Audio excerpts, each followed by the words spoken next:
proteção, a tua graça, a tua misericórdia. Nós queremos te louvar, Senhor, porque agora, por infinita bondade, o Senhor vai, Paizinho, falar conosco através da tua palavra. Desde o início do culto, o Senhor já está falando através dos louvores, da palavra de abertura, a palavra de oferta. Mas nós também separamos este momento para falar apenas da tua palavra, porque nós queremos, precisamos e desejamos continuar ouvindo a tua voz. Então, Pai, fala conosco mais um pouquinho, nós te pedimos. E no nome de Jesus, tudo o que queira se levantar para atrapalhar, para tirar a atenção, para colocar pensamentos intrusivos, para colocar preocupação, para tirar a atenção dentro da nossa própria mente, tão acelerada, tão cheia de informações, nós rejeitamos no nome do Senhor Jesus. Mas declaramos que o Espírito do Senhor, Ele tem a liberdade nesse lugar. Nós estamos de coração abertos para te ouvir, Pai. Nós estamos com a nossa mente ligada no Senhor. Nós vamos nos esforçar para isso, ainda que cansados, ainda que com sono, ainda, Senhor querido, que ansiosos, agitados. Nós queremos nos governar agora. E pelo teu Espírito ficar, Senhor, alertas para aquilo que o Senhor quer falar e quer fazer neste lugar. Em nome de Jesus, a igreja diz: amém. Amém. Você pode sentar. Louvado seja Deus. Aleluia. Abra sua Bíblia. Aí é assim, ó. Como todo bom pentecostal, quando eu falar o texto, você vai falar: ô glória, eita Deus. Amém. Dessa maneira. Apocalipse, capítulo 20. Glória a Deus. Versículo 11. Nós vamos fazer uma leitura bem extensa, por isso eu pedi para vocês sentarem.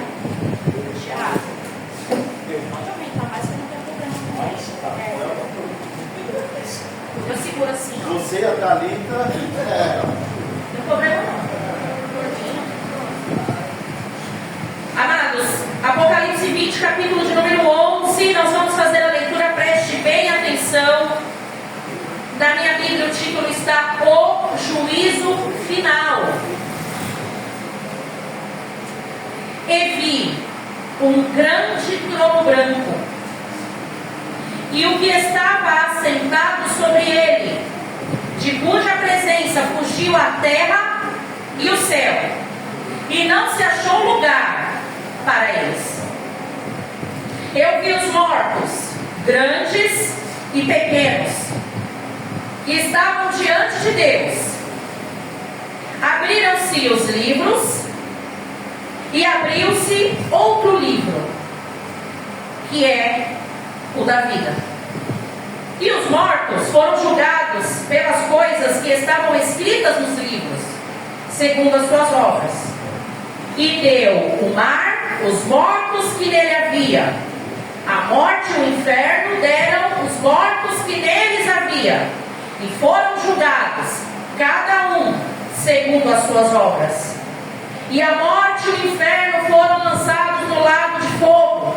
Esta é a segunda morte. E aquele que não foi achado escrito no livro da vida foi lançado no lago de fogo.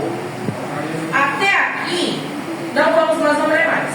Mas até aqui nós estamos vendo o apóstolo João falar a respeito da visão que o Senhor deu a ele quando ele estava prestes a ser morto na ilha de Patmos.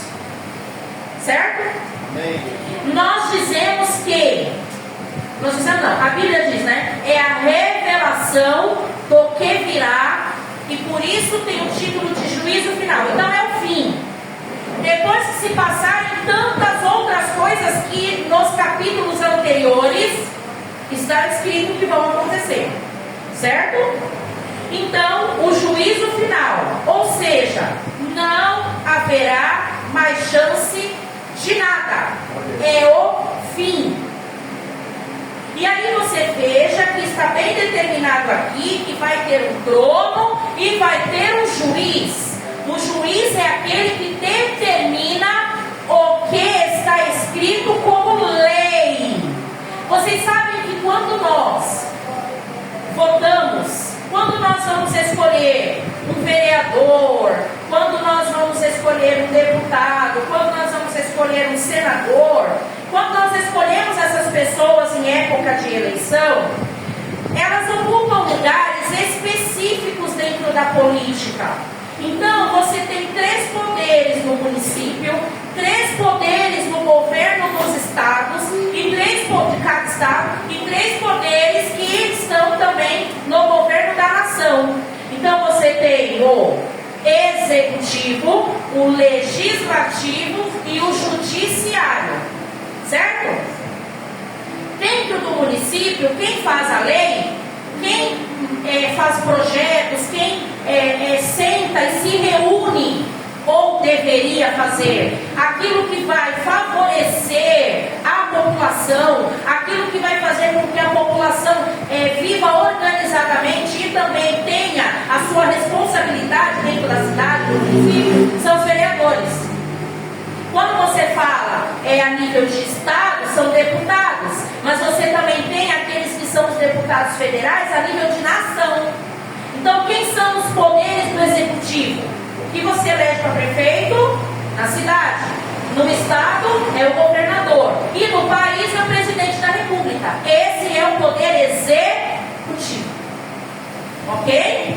Agora, quando eu falo de legislativo, eu estou falando daqueles que criam as leis. Nós temos a lei máxima e a Constituição Federal. Ela foi feita em 1988, mas o Brasil já teve várias constituições. Então, é um livro de regras que devem ser obedecidas. É lá na Constituição que está dizendo que quem comete determinado crime a partir dos 18 anos é preso. Agora o pessoal luta para que a maioridade penal ela diminua para 16 anos. Por quê? Cada vez mais cedo as pessoas estão ingressando na criminalidade. Então a Constituição ela tem várias regras que são para proteger o cidadão, mas que o cidadão também precisa atender porque é um dever dele. Quem é que faz essas regras? Aqueles que trabalham no legislativo. Agora, as leis criadas, quem é que cuida para que elas sejam cumpridas? É o judiciário. Nós acabamos de ler aqui que nós vamos ter um grande trono, e neste trono, eu estou tranquila, porque no trono vai estar o meu advogado. Meu advogado, meu Senhor, ele me defende do acusador, né? Só que no trono branco não vai ser mais advogado, não. Se a gente pensar que a gente vai na direção do trono, advogando fiel, lá agora vai ser juiz. Juiz. E o juiz, ele bate o martelo, ele é imparcial, ele não defende o que ele quer, mas o que está na lei. Fiquemos bem atentos a isso, ok? Para que nós não entendamos que, porque nós amamos e porque o Senhor nos ensina a amar, nós negociamos princípios da palavra com aquilo que é feito para ferir esses princípios, ok? A continuação da leitura vai entrar agora no capítulo 21. E aí, vocês que são mais antigos que nem eu, vocês que pegaram a época da carta, quem aqui já mandou carta de colocar o selo por correio? Né? A gente conhece essa questão. Comprar o selo. Eu na minha adolescência, eu colecionei selo, eu gostava de colecionar as coisas. Faz parte do TDAH. Eu colecionava caneta, chaveiro, cartão telefônico, aqueles tazos de salgadinho, tinha muito. Aí os selos é tão bonitinho porque ele tinha temas, às vezes era paisagem de lugares. A carta, olha só, ela era sempre um meio de comunicação, já mais pra cá, ágil, né? Quando eu mandava pro Ceará, por exemplo, os meus parentes de lá, eu lembro que a minha tia pagava para eu escrever cartas para que ela pudesse mandar notícias daqui para os meus avós lá. Olha que coisa, isso era década de 90. E aí, a notícia chegava boa ou não, a gente gostava quando era uma carta que vinha com uma fotografia. Por quê? Porque não tinha o que a gente tem hoje. A criança mal saiu do útero, já tem foto da criança na internet. Né? Eu fico pensando se daqui pra frente essas crianças começarem a colocar os seus pais na justiça por direito de imagem. Você já pensou se isso acontecer? Se virar uma chave aí, você quer saber de uma coisa? Quem foi que autorizou a minha mãe colocar foto minha, meu pai ficar ganhando dinheiro na internet porque ele colocou nascente, colocou criança, dando banho, sei lá eu? Já pensou? Pois agora a gente tem a informação mais rápida. Mas quando você recebia uma carta e você rasgava aquela carta para receber aquela notícia, aquilo enchia o seu coração de alegria. Às vezes, quando era uma carta de amor, a pessoa passava perfume, o perfume da pessoa, para quando ela abrisse a carta, ela sentisse o cheiro e matasse aquela saudade. Agora o que nós vamos ler precisa ter esse sentido, o sentido de acolher. Eu vou ler uma palavra, a palavra que vai alegrar o meu coração, porque eu sou noiva. Então o meu noivo, ele está mandando essa carta para mim com um perfume que só Jesus tem, para animar o meu coração, para animar o meu entendimento de que eu não posso voltar atrás. Eu não quero bolotas de porco na minha alimentação. Eu quero continuar na casa do Pai. Eu quero continuar agarrada nele. Eu acredito na palavra dele. Eu quero o que a palavra diz, as leis do Senhor, porque um dia as leis que ele criou, tudo o que ele me pede na palavra dele vai estar diante de mim no tribunal. Eu quero ouvir o juiz falando: vinde, benditos de meu Pai. Eu não quero que Jesus olhe para mim e diga: eu te conheço, mas eu estava na cia dos cultos, mas eu não sei quem você é. Não, Jesus, isso não é justo. Aonde é que você já viu um tribunal onde aquele que está sendo julgado argumenta com o juiz? Não existe. Mas sabe o que a gente precisa ficar com a mente bem reflexiva? Todo tribunal tem um juiz e tem alguém que está sendo acusado de ter feito algo. Esse alguém sempre tem um advogado. Eu falei que não adianta, quando a gente estiver diante de Jesus como juiz, sair cantando que ele é o advogado fiel, porque ali ele já não vai ser mais o advogado. Porém, nesse dia que se chama hoje, ainda temos o Senhor Jesus como nosso advogado. Então, seja o que for, seja o motivo que for, que nos leve a pensar em pegar a nossa herança e conhecer aquilo que o caminho largo me oferece, o Jesus, ele está nos mandando essa carta de amor hoje. Não vale a pena. Não vale a pena trocar a casa do Pai. Não vale a pena trocar, porque ele está mandando essa carta de amor hoje para nós. Olha o que diz aqui o capítulo de número 21. Não vale a pena, porque olha o que o Senhor tem para nós. Olha o que o Senhor tem para a sua noiva: o novo céu e a nova terra. Nós estamos habitando uma terra que já está ficando esgotada dos seus recursos, mas a misericórdia de Deus nos alcança ainda, porque a gente ainda consegue respirar oxigênio livremente, sem uso de uma máscara de oxigênio. A gente ainda tem água para beber. Nós ainda temos vários recursos. É misericórdia. Mas aí já tem lugares por aí, principalmente, não estou falando de lugares fora do Brasil não, no Brasil, no sertãozão mesmo, que as pessoas já não têm mais água potável, elas precisam esperar um caminhão-pipa, ou então elas têm que pegar água de um lugar para poder, depois que passar uma peneira, passar um pano, ferver e tomar uma água que já não tem mais os mesmos minerais, mas falam: não vou sede. Nós ainda temos todos os recursos, mas a gente mora num planeta que o Senhor criou de uma forma incrível, que só Ele poderia criar. Nós cremos nisso, porque nós somos criacionistas. Nós cremos dessa forma. E aí, morando nessa terra tão maravilhosa, nós estamos vendo ela se esgotando. E às vezes, quando você escuta os rumores das coisas que estão acontecendo, das notícias, você começa a pensar: meu Deus, o que está acontecendo? É tanta maldade, é tanta destruição, é tanta injustiça. Jesus, o que está acontecendo? vai dando uma angústia. O Senhor está nos chamando hoje para a moda antiga, receber uma boa notícia, abrindo o envelope da carta, sentindo o cheiro do perfume dele e ouvindo o que ele está dizendo para nós que somos sua noiva. Nós somos a noiva de Cristo. Como diferencial, anota aí, essa noiva, ela tem o dia de ser chamada. Noivas chegam atrasadas em seus casamentos, às vezes 10 minutos, 15 minutos, é muito raro, a não ser quando se paga pelo lugar e tem um horário exatamente marcado para começar, mas de praxe ela chega atrasada. A noiva de Cristo, ela não vai ter como se atrasar. A hora que o noivo falar, vem, ela vai obedecer o chamado do noivo na hora. Não vai dar tempo de correr. E a gente tem o exemplo disso do ladrão da cruz, né? Jesus não pediu para ele descer da cruz. Conserta lá, vai para ser julgado de novo, porque você está aqui porque alguma coisa você fez. Ele disse que ainda naquele dia ele estaria com ele, não foi? Mas por que será? Eu venho como está?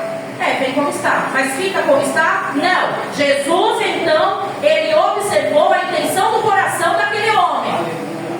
E com certeza o Senhor que sonda o coração viu arrependimento. Então ele foi absolvido por Jesus ali mesmo naquela situação.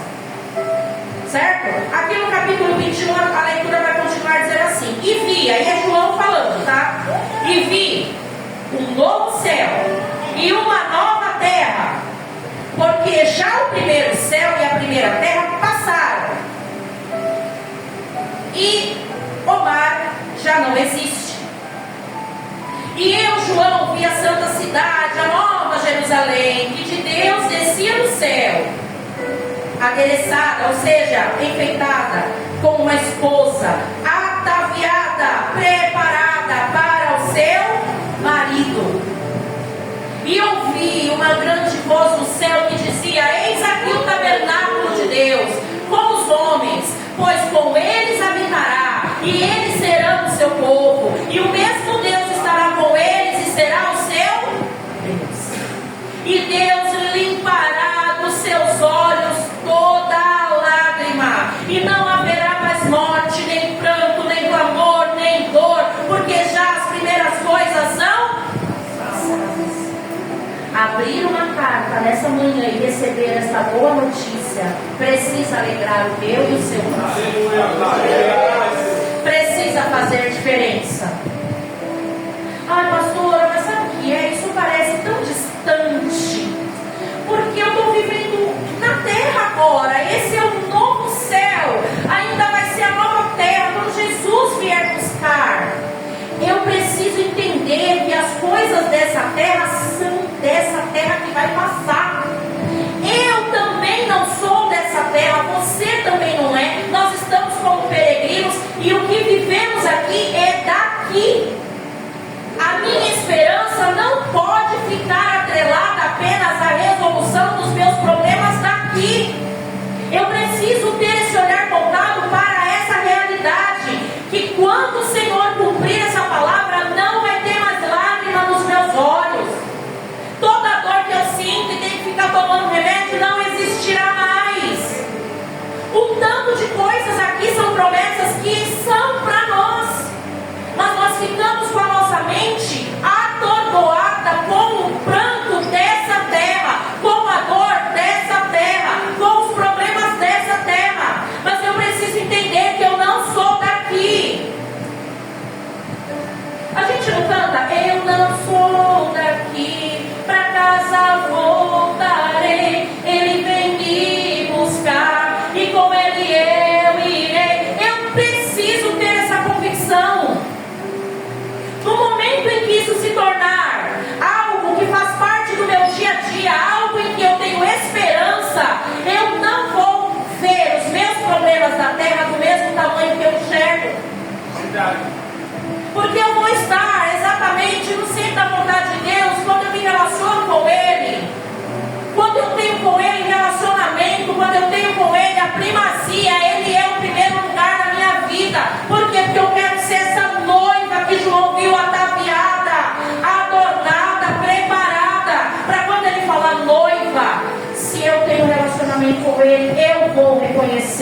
da voz. A Maria, já preguei aqui várias vezes, a Maria que foi ao túmulo de Jesus e não viu ele lá. Quando ela estava lá de olhos inchados, a gente imagina isso, de tanto chorar, desde o dia da prisão do mestre, numa quinta-feira, era domingo de madrugada, a hora que ela foi lá e não viu Jesus. E desesperada ela vai, chama, vem 2 discípulos, não, ele não está primeiro, volta, ela não sai de lá. A hora que ela vê o hortelão, o jardineiro, e é Jesus, ela não o reconhece, o dia amanhecendo ainda, e como eu disse, às vezes ali o olho inchado, ela não reconheceu, mas a hora que ele falou o nome dela, ela reconheceu a voz dele, e na hora ela quis se prostrar e adorar. Por quê? Porque a voz dele era tão audível aos ouvidos dela, ela não viu pessoalmente, não reconheceu, mas a hora que ele falou, Maria, só Jesus falava aquele Maria. Ela só ouvia aquele Maria da boca do amado da alma dela. Então ela fala Rabone, e ela se prostra, e aí Jesus fala, não me detenha, não encosta em mim, Maria, porque eu ainda não fui com meu pai. Olha que privilégio de relacionamento. Ela foi a primeira a ver Jesus. E aí a gente lê aqui que a gente tem que ser essa noiva ataviada e preparada, adornada. Eu não fiz dia da noiva, mas quem fez deve saber o quanto é bom. A moça foi me arrumar na minha casa, mas quando você vai para o dia da noiva, dependendo de onde você vai, meu Deus do céu, é massagem, é hidratação, é não sei o que, não sei mais o que, não sei mais o que, a moça sai de lá outra pessoa. A gente tem que estar no dia da noiva já, tá? Tá tudo mostrando pra gente, os sinais estão se cumprindo cada vez. Nós precisamos começar a nos preparar de uma forma responsável. O dia da noiva a gente já tem que estar lá, nos preparando, porque o noivo vai chamar a igreja e a igreja precisa estar preparada. Você não viu João dizer aqui que ele viu uma noiva que estava ainda escolhendo qual vestido usar? Essa fase já passou, ela já está pronta aqui na visão dele. A noiva somos nós. 3, e ouvi uma grande voz. Eu já li, né? Eu já li o 3. Ou no 4. E Deus limpará, já li também, os seus olhos toda lágrima, e não haverá mais morte, nem pranto, nem clamor, nem dor, porque já as primeiras coisas são passadas. E o que estava sentado sobre o trono disse, ai que coisa linda, meu Deus, eis que faço novas todas as coisas, e disse-me, escreve, porque essas palavras são verdadeiras e fiéis. E disse-me mais, está cumprido. Lê comigo, igreja. Eu sou o Alfa e o Ômega, e o princípio e o fim. A quem quer que tiver sede de graça, lhe darei da fonte da água da vida. Eu sou o Alfa e o Ômega, o princípio e o fim. Esse é Jesus, o nosso noivo, o nosso amado, o nosso herói, Jesus de Nazaré. Aleluia. E aí diz, quem vencer herdará todas as coisas, eu serei seu Deus e ele será meu filho. Olha só, eu estava conversando ontem com o meu sobrinho Lucas, quando a gente estava aqui no plantão que nós fizemos para pretensões aí de matrícula da FMU. Eu estava falando para ele, né? Nós não, na CIA, a gente preza em não fazer com que as ovelhas, a gente tenta, é tentativa. Estou falando que em 5 anos a gente está conseguindo, mas a gente tenta mostrar que Deus, Ele pode fazer, Ele ainda transforma a água no vinho, mas a gente procura bater sempre na tecla, é se Ele quiser. É se Ele quiser. Eu vou orar pelo enfermo, eu vou declarar que ele seja curado no nome de Jesus. Mas se Deus não quiser curar, Ele não vai curar. Eu tenho que ter esse entendimento, mas então eu estou indo contra a palavra, porque Jesus levou sobre si, Ele levou.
que entender o Senhor se essa é a escola dele, para que eu fique do jeito que ele quer, noiva, adornada, para poder ouvir o som da voz dele me chamar.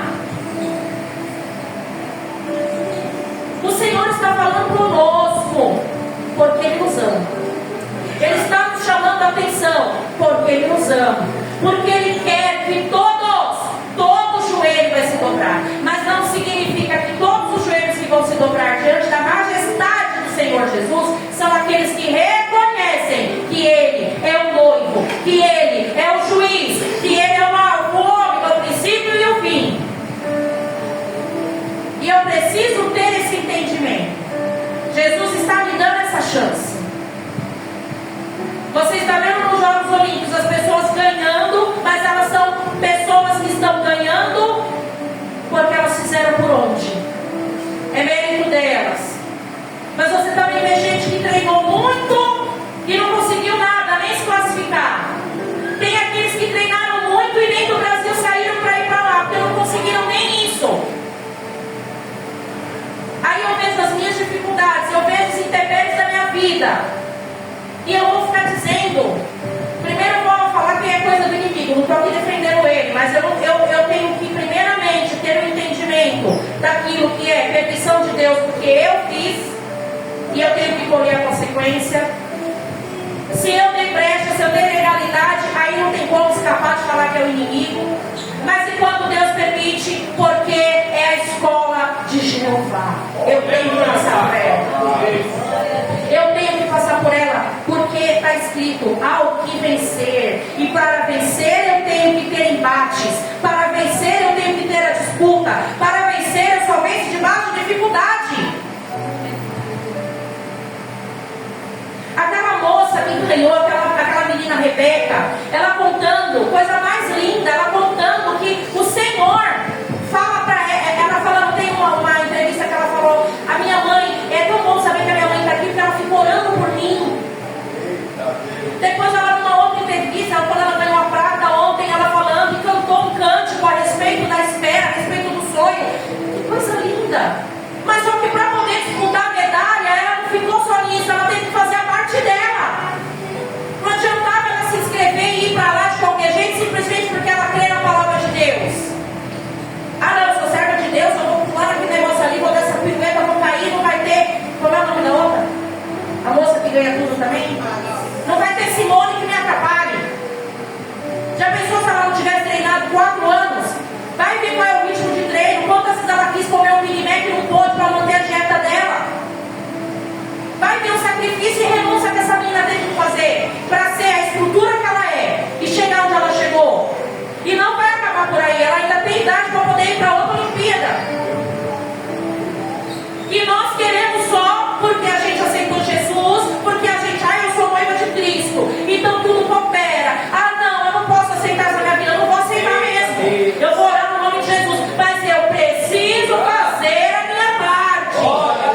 Eu preciso me preparar como noiva ataviada. Eu preciso fazer com que eu seja a noiva que Jesus me chamou para ser. A noiva que renuncia, a noiva que se posiciona e a noiva que busca estreitar os laços de amizade com Deus. E aí é você e Deus. Porque para manter a amizade, a gente precisa investir tempo. 7, 8. Mas quanto aos tímidos, alguém tem na sua Bíblia tradução diferente para a palavra tímidos? Que dê pra gente falar que não é tímido no caso? Vocês conhecem outra? Hã? Covarde, pastor? Podemos chamar de covarde? Na sua tá covarde, Ju? Viram? Eu estou querendo falar de outra versão porque às vezes a pessoa é tímida, ela vai ficar desesperada agora que eu falei dos tímidos. Não, gente, os tímidos, mas os tímidos aqui está falando a respeito de covardia. Aquele que não se posicionou, aquele que não escolheu a melhor parte. É disso que nós estamos falando. Eu não estou falando de um traço da sua personalidade e você ser tímido. Ok? Então, ao covarde, aos tímidos, aos incrédulos, aos abomináveis, aos homicidas, aos fornicadores, aos feiticeiros, aos idólatras e a todos os mentirosos. A sua parte será no lago que arde com fogo e enxofre. Meu Deus. O que é a segunda morte? Porque aqui a gente já está falando do corpo. Você viu que na leitura que a gente fez do juízo, o mar entregou seus mortos. Viram que a gente leu isso? Então, para esses que a gente acabou de ler no 8, é o fim total, acabou. Game over mesmo. O 9: e veio a mim um dos 7 anjos que tinham as 7 taças cheias das últimas 7 pragas, e falou comigo dizendo: vem, mostrar-te-ei a esposa, a mulher do Cordeiro. Aleluia, Pai.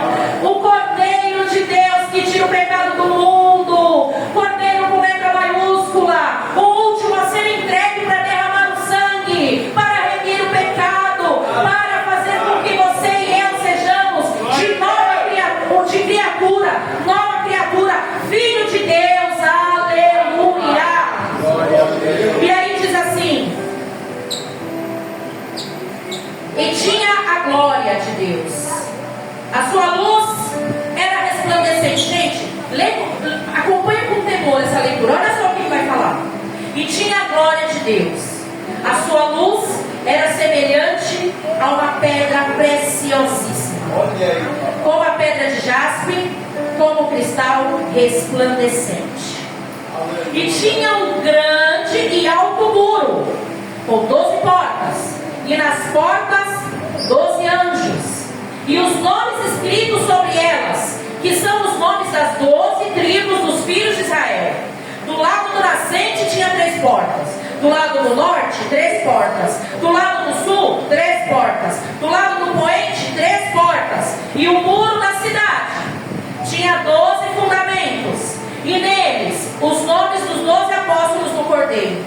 E aquele que falava comigo tinha uma cana de ouro para medir a cidade, as suas portas e o seu muro. A cidade estava situada em quadrado. O seu comprimento era tanto como a sua largura. E mediu a cidade com a cana até 12.000 estádios. E o seu comprimento, largura e altura eram iguais. E mediu o seu muro de 144 côvados, conforme a medida de homem, que é a de um anjo. E a construção do seu muro era de jaspe, e a cidade de ouro puro, semelhante a vidro puro. E os fundamentos do muro da cidade estavam adornados de toda pedra preciosa. O primeiro fundamento era jaspe, o segundo safira, o terceiro calcedônia, o quarto esmeralda, o quinto sardônica, o sexto sárdio, o sétimo crisólito, o oitavo berilo, o nono topázio, o 10º crisópraso, o 11º jacinto, o 12º ametista. E as 12 portas eram 12 pérolas. Cada uma das portas era uma pérola. E a praça da cidade de ouro puro, como vidro transparente nela, não vi templo. Ai, Deus, porque seu templo é o Senhor Deus Todo-Poderoso, o Cordeiro. E a cidade não necessita de sol nem de lua para que nela resplandeçam, porque a glória de Deus a tem iluminado, e o Cordeiro é a sua lâmpada. Aleluia! E as nações dos salvos andarão à sua luz, e os reis da terra trarão para ela a sua glória e honra, e as suas portas não se fecharão de dia, porque ali não haverá noite, e a ela trarão a glória e a honra das nações, e não entrará nela coisa alguma que contamine e cometa abominação e mentira, mas só os que estão inscritos no livro da vida do Cordeiro. Você prestou atenção na grandiosidade da cidade? Chega uma hora que a minha mente ela começa a bugar, eu já não consigo mais ter a proporção do que é isso. visitar um museu uma vez, Museu Paulista, que é conhecido como Museu de Ipiranga, lá no bairro de Ipiranga, e tem um quadro que é muito famoso, você viu com certeza nas aulas de história, nos livros de história. É um quadro chamado O Grito do Ipiranga. Ele foi pintado pelo pintor Pedro Américo, um brasileiro. Ele é bem grande, gigantesco. Tem um salão só para ele. E aí, a moça, a monitora que estava falando a respeito da história do quadro, que ele foi comentado, lá. Aí ela falou, tá vendo essas portas do quadro? Um dourado lindo. Sabe do que é feito? De ouro em pó. Eu já achei aquilo tão incrível. Ficar diante de uma obra e saber que aquilo ali, daquela grandeza, é feito de ouro em pó. Eu não sabia que dava para você fazer as coisas com ouro em pó. As pessoas que têm muito dinheiro, elas possuem coisas de ouro, né? Por quê? Porque o ouro é um minério. Ele não é uma pedra, né? Como o diamante, que é uma pedra preciosa. O ouro é um minério precioso. E o ouro, ele é valiosíssimo, valiosíssimo.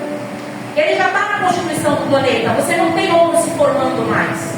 Por isso que agora não se encontra mais ouro como se encontrava com a facilidade de antes. O ouro, então, é um metal precioso. Se você tem ouro, quando uma coisa é preciosa, o que você fala? Vale ouro.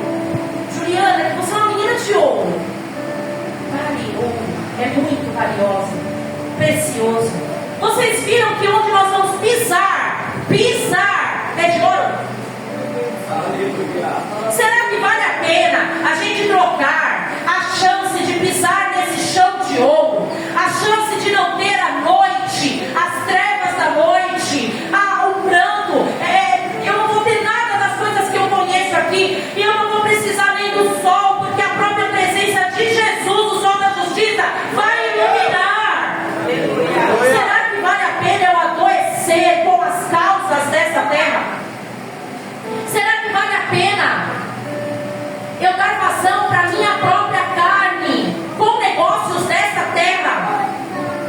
Ou então ficar entristecido e desanimar porque o tempo de Deus não é o mesmo que o meu, e tanta coisa que eu já orei, que eu já fiz campanha, que eu já coloquei na caixa de oração, não vejo acontecer. Puxa, Deus não lembra de mim, Deus não liga para mim, Deus... O meu primeiro olhar como noiva tem que ser o que diz essa carta de amor, esse testamento.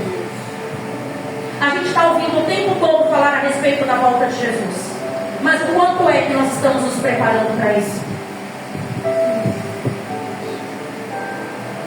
Hoje eu vou ter uma reunião à tarde com um casal de jovens. O menino me conhece de quando nós éramos da IVEC. Ele era menino realmente, hoje ele já é um rapaz trabalhador que vai se casar, e eles me pediram para celebrar o casamento deles, e nós vamos ter uma reunião. Aí eu fiquei pensando, né, que bonitinho. Ela quer dar essas orientações porque eu acredito que é para ser do jeito que ela quer, né? Você pretende casar só uma vez, então ela quer tudo bonitinho lá do jeito dela. Ela está se preparando. Andressa e Lucas, quando marcaram o casamento, foi 2 anos antes ou 3 anos antes que eles foram em casa. 3 anos. Aí você se preparou, né, noiva? 3 anos antes, ela chegou lá em casa, bem sonsa. Olha só. Uma torta de morango, ela já foi caindo na... Olha só. Esqueci não, tá? Uma torta de morango, aí a gente sentou, e meu Deus, o que será que está acontecendo? Pensando que era problema. Então, a gente marcou a data, nós vamos casar em 2023. Meu, que bênção, isso foi antes da pandemia, se eu não me engano. Que bênção, a gente queria que você fizesse um casamento. Opa. Oi? Eu tinha feito, tinha passado por isso. Ela estava se organizando. Ela se organizou bem antes com tudo, para que naquele dia o casamento foi tão bonito. Não foi porque eu pensei, não, foi bonito. Tudo, o lugar, o clima, a atmosfera, tudo lindo. Eles lindos, os pais chorando, porque é de lei, que coisa linda. Ela tem que se preparar todinha lá para poder chegar naquele dia. Oh, Jesus! São as bodas. Esse ano eu faço boda de prata com o pastor, 25 anos. Como a gente casou e engordou bastante, eu tô achando que é bordas. Se for de catupiry, tem que ser um original, puxando isso mesmo, não fica essas regras não. Bordas de 25 anos, né, marido? A gente faz bordas no tempo esse ano, 25 bordas. É. Não, é bordas. Ai, gente, as nossas bordas com o cordeiro, elas estão ali, ó. Eu acredito sim que elas estão, a minha geração, eu creio nisso. Glória a Deus. Eu faço creme anti-ruga porque eu quero. Porque eu não sei se eu vou chegar na idade da minha mãe. A minha geração, eu acho, é aqui, ó, é agora. Só que ao mesmo tempo eu fico pensando, a ministração é a respeito do nosso cuidado em ser chamado e ouvir. Mas será que a gente também está fazendo isso, de pregar? Porque tem gente, mesmo com a tecnologia, que ainda não ouviu falar do plano da salvação. Ribeirinhos, indígenas, pessoas que moram nos ermos dos ermos. O Senhor tem enviado missionários. Mas pessoas que nós conhecemos ainda não entregou a vida para Jesus. Nossos familiares. E nós somos a Bíblia que o mundo não está lendo. Ele não lê essa, ele tem que ler essa. E a gente às vezes fica preocupado com rituais, com situações, e não pregamos o amor de Jesus com a nossa vida. E como noiva, a partir do momento que eu estou fazendo isso, e eu não quero glória nenhuma para mim, porque a glória é a de Deus, tem que ser a dele. O que é a glória do homem? O que é o homem? O que é o ser humano? Isaías diz que o ser humano diante de Deus, as nações, é igual um pingo de água dentro de um balde. Quando o Senhor faz assim no trono dele, ele vê todo mundo como se fosse gafanhoto. Então, por que o homem vai ficar se crescendo? Eu vou, eu faço, eu posso, não pode nada. Se não for por Jesus, não vai, não acontece. Nem está respirando. Não é assim. Então, noiva, o menino da sonoplastia, coloca pra gente cantar aquele louvor, ele vem. Amém? E para terminar, a gente já entendeu que a gente é noiva, a gente já entendeu que a gente tem que estar preparado, a gente já entendeu que o lugar para onde o Senhor vai nos levar é fantástico, é maravilhoso, a nossa mente não alcança, e os problemas dessa terra Ele pode resolver se Ele quer, mas muitas vezes a gente tem que entender o agir de Deus referente ao que Ele quer de nós, o que Ele quer através de nós, e não ficarmos colocando Deus contra a parede. Quem somos nós? Mas a igreja. É Jefferson e Suelen, acha o nome da moça? Ele vem me buscar. Esse aí, vem me buscar. Vem me buscar, ele vem.